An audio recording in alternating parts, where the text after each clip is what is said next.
Então, assim, a partir daí, padre e Camila, isso me colocou numa jornada de estudo patrístico. Uau! Eu falei, peraí, deixa eu ver o que os primeiros cristãos acreditavam. Sim.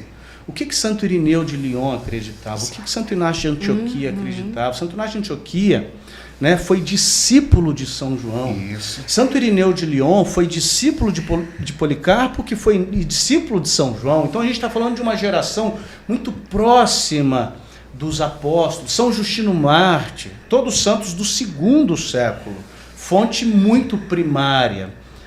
E eu vejo, por exemplo, Santo Inácio de Antioquia dizendo que a Igreja de Roma é a igreja que preside em amor. Opa, no 2º século, aliás, no iniciozinho do 2º século, Sim.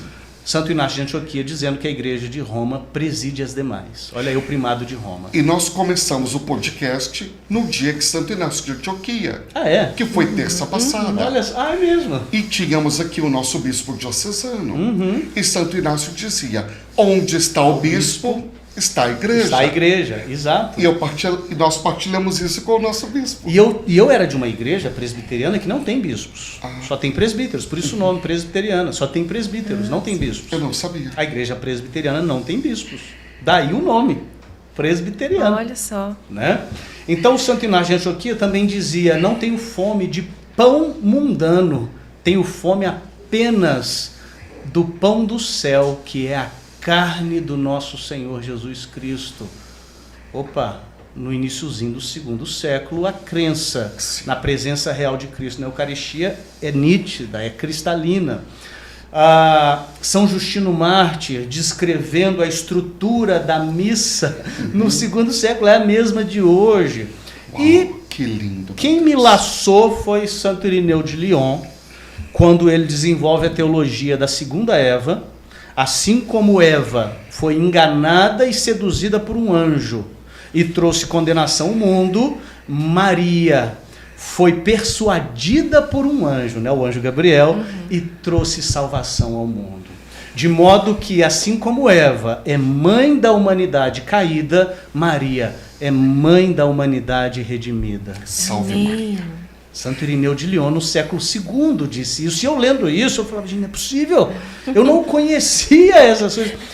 E aí, padre, pegava fogo. Não, porque eu comecei a perceber, por exemplo, a primeira... O senhor conseguiu dormir nessa época? Não consegui. Eu ficava o tempo todo assim, meu Deus, o que eu surgiu estou uma fazendo? angústia Muito grande. porque você estava exercendo o ministério na igreja presbiteriana e estudando. Sim. Então você estava fazendo algo, mas conhecedor de alguma coisa a mais. Surgiu uma angústia muito grande, muito grande. O ano de 2019 para mim foi um ano muito angustiante, porque eu passei o ano de 2019 inteiro como pastor presbiteriano e com o coração católico. Meu Deus. Eu ia escondido às missas. Eu chegava lá na igreja Nossa Senhora da Paz, em Ipanema, parava Sim. na porta da igreja, olhava para um lado, olhava para o outro, para ver se não tinha ninguém me vendo, e entrava para dentro da igreja. Ninguém nunca o flagrou? Não. Eu dei umas escorregadas ao defender Maria perante alguns evangélicos, né? Mas nunca ninguém me flagrou, não. Teve uma vez que um amigo percebeu, mas eu falei, não, estou indo aqui para... É turismo, né? Vamos ver o templo, é bonito, as imagens, a arquitetura. Mas foi um ano muito difícil, 2019, porque eu estava angustiado, eu estava muito angustiado. Em 2019, meu coração já era católico e... Foi um ano em que todas as minhas pregações poderiam ser pregadas, todas as minhas homilias poderiam ser pregadas tranquilamente, tanto numa igreja católica ou numa igreja presbiteriana, porque eram temas comuns, então tive que tomar cuidado. Então eram temas comuns sobre, né, busca de santidade, sobre ética cristã, essas coisas. Mas foi um ano porque eu precisava tomar uma decisão. Eu precisava tomar uma decisão. Eu lembro que eu liguei para o meu pai aos prantos uma tarde. Aos prantos. Falei, pai, eu não sei mais coisa. Ele, o que foi, meu filho? O que está acontecendo? Eu falei, eu quero me tornar católico. Ele, como assim, meu filho? Oi? Que história é essa? Ele também presbiteriano. Não, meu pai não. Meu pai ele não pratica nenhuma religião. É um homem sapientíssimo, mas não tem a prática de nenhuma religião. É um homem muito querido, crê em Deus, ajuda muito o próximo, mas ele não tem prática religiosa. Apesar disso, é muito sábio. E eu liguei para ele aos prantos, assim, porque eu estava angustiado, porque eu era pastor de tempo integral. Eu recebia salário, aluguel, plano de saúde, INSS, tudo da igreja.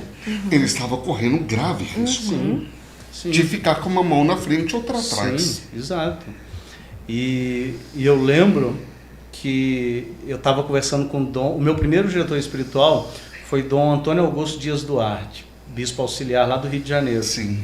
E eu lembro que eu disse, mas Dom Antônio, é a igreja presbiteriana que me sustenta, eu não sei o que eu vou fazer. E ele respondeu, Eduardo, não é a igreja presbiteriana que te sustenta, é Deus que te sustenta. Amém.